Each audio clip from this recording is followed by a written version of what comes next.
Am 4. November 1979 besetzen iranische Studenten die US-Botschaft in Teheran. 66 Amerikaner werden als Geiseln genommen. Über ein Jahr bleiben sie in Gefangenschaft. Das Geiseldrama sollte Iran auf lange Zeit international isolieren.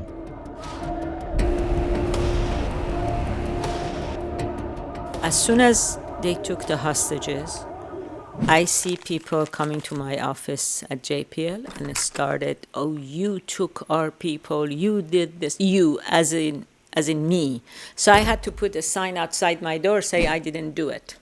Keine einfache Zeit für Firuzeh Mohtashami. An vielen Orten in den USA kommt es zu Demonstrationen gegen das iranische Regime. Im Gegenzug kommt es auch in Iran zu anti-amerikanischen Kundgebungen. Khomeini nützt die aufgeladene Stimmung, um seine Macht auszubauen. It went from authoritarianism to a pseudo-totalitarian regime. The Iranian left, the Iranian centrists, made almost exactly the same mistakes that people made in Germany when they underestimated Hitler. Abbas Milani, der bereits unter dem Schah für mehr politische Freiheit gekämpft hat, trifft diese Wendung schwer. I think one of the mistakes that people like me made, the opposition made, they really didn't have a clear sense of what political oppression meant. We only understood oppression as the inability to criticize the Shah. Doch Khomeinis Herrschaft der Rechtsgelehrten erweist sich als noch totalitärer. Very soon it became clear that they're going to pressure everybody, including women. They closed all the bars where we used to gather and drink and be merry. Im tausende Kilometer entfernten Los Angeles erkennt auch Firuzeh diese Entwicklung. I had my ticket to go back and then they took hostages and my dad said just wait a few weeks and then it ended to be a year, more than a year, and I didn't go back. Auch Siamak Gaharmani und seine Familie wollen das Land verlassen. Shortly after the revolution, my mother got sick. She wasn't able to get proper medical attention because of her religious belief.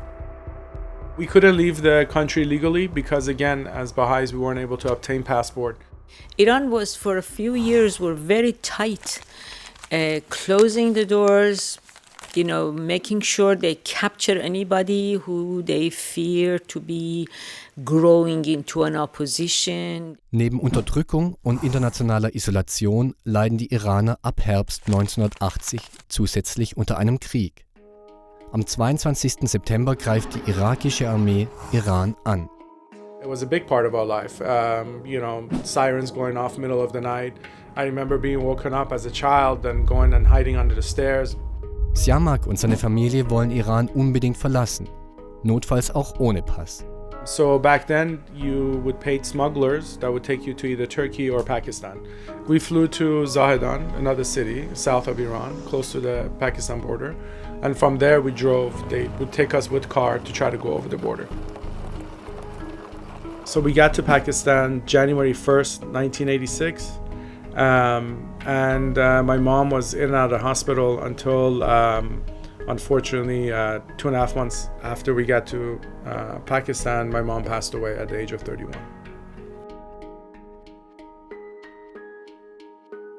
Zur selben Zeit entscheidet sich auch Abbas, auszureisen.